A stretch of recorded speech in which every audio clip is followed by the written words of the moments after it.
देखिए, उत्तर प्रदेश एक ऐसा स्टेट है जिसमें सबसे ज्यादा एमपीज और एमएलए सेलेक्ट होकर के आते हैं और यही एक ऐसा स्टेट है जिसमें सबसे ज्यादा एमपीज सेलेक्ट होकर के आते हैं। एमपी सबसे ज्यादा एमपीज मतलब कि जो पीएम प्रधानमंत्री बनने का जो रास्ता है वो यूपी से ही खुलता है।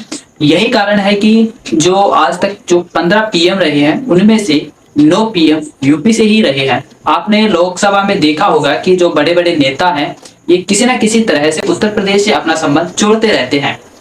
और साथ ही यूपी के जो पिछली विधानसभा चुनाव थे उनमें से 403 नेता जीत करके आए थे पिछली बार, लेकिन इनमें से 143 ऐसे नेता थे जिन पर क्रिमिनल चार्जेस थे।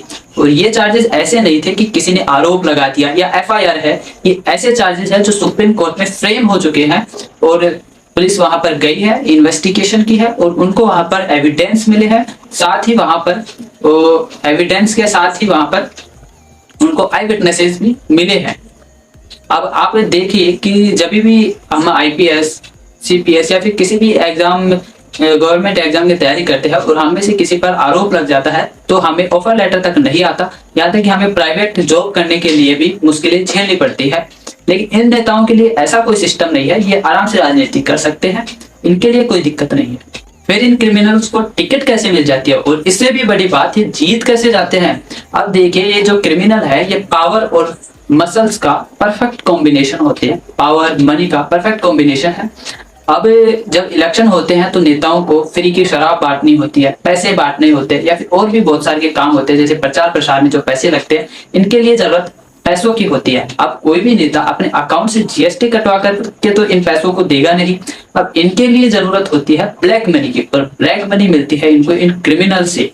अब इन क्रिमिनल्स को, ये जो क्रिमिनल्स है ये भीड़ इकट्ठा करने में भी माहिर होते हैं, लेकिन धीरे धीरे इन क्रिमिनल्स को समझ आ गया कि भीड़ हम इकट्ठा कर रहे, पैसा हम इकट्ठा कर रहे और सफेद कुर्ता ये लोग पहन रहे हैं। तो धीरे धीरे इन्होंने क्या किया, नेताओं से टिकट मांगना शुरू कर दिया और नेताओं की भी मजबूरी हो गई इनको टिकट देना। फरवरी 2020 में सुप्रीम कोर्ट ने एक ऑर्डर पास किया जिसमें कहा कि कोई भी पार्टी यदि किसी क्रिमिनल कैंडिडेट को खड़ा करती है तो उसे किसी भी उस कैंडिडेट की जो जानकारी है वो लोकल न्यूज, नेशनल न्यूज या अपने जो ऑफिशियल सोशल मीडिया अकाउंट है उस पर नॉमिनेशन के 48 घंटे के अंदर अंदर देनी होगी। लेकिन अगले महीने से चुनाव है, आप में से किनको ये पता है कि किस पार्टी का क्रिमिनल कैंडिडेट इस क्षेत्र से खड़ा हो रहा है।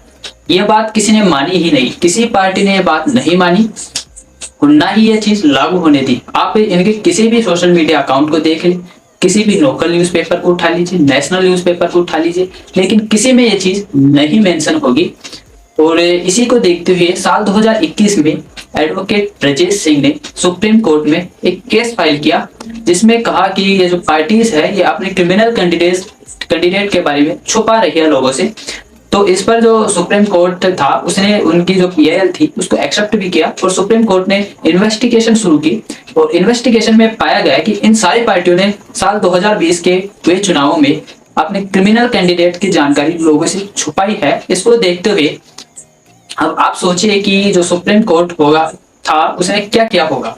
अब इसके बाद 5 लाख, 3 लाख, 2 लाख रुपए का जुर्माना देकर के ये सारी पार्टियां अपना पीछा छुड़ा लिया। और इसके साथ ही पीछा तो छुड़ा लिया, लेकिन इसमें सबसे बड़ी बात यह थी कि इनमें से एक भी पार्टी ऐसी नहीं थी जिसने क्रिमिनल कैंडिडेट को खड़ा न किया हो। सारे न्यूज चैनल्स को इन लोगों ने खरीद लिया है। अब चाहे एफसीआरए की बात हो, पार्टी फंडिंग की बात हो या फिर कोई इंपॉर्टेंट बिल पास हो रहा हो, इनको उनसे कुछ मतलब नहीं है।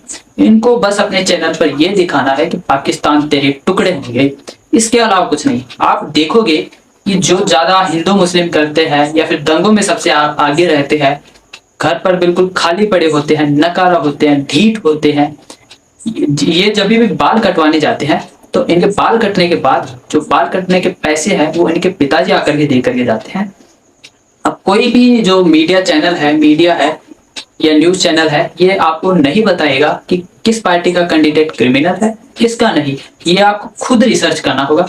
आप अपना मोबाइल खरीदने के लिए बहुत सारी रिसर्च करते हो, उनमें से यदि 10% रिसर्च भी आपने अपने कैंडिडेट के बारे में कर ली तो इस सिस्टम से जो क्रिमिनल कैंडिडेट है ये अपने आप ही बाहर हो जाएंगे। आपको गूगल पर सिर्फ www.myneta.info टाइप करना है, उसके बाद आपको सबसे पहले वाली साइट पर जाना है। उस साइट पर आपको अपने जो क्षेत्र में जितने भी नेता खड़े हो रहे हैं उन सभी की क्रिमिनल कैंडिडेट है उनकी जानकारियां मिल जाएंगी, उन पर कितने क्रिमिनल चार्जेस है, किस प्रकार के हैं और उनकी कितनी संपत्ति है, ये सब जानकारी आपको गूगल पर मिल जाएगी।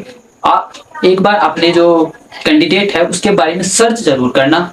और साथ ही ये जो नेता है इन्होंने सबसे ज्यादा टारगेट किया यंग जनरेशन को। अब यंग जनरेशन, इन नेताओं ने अच्छी तरह से यंग जनरेशन का फायदा उठाया।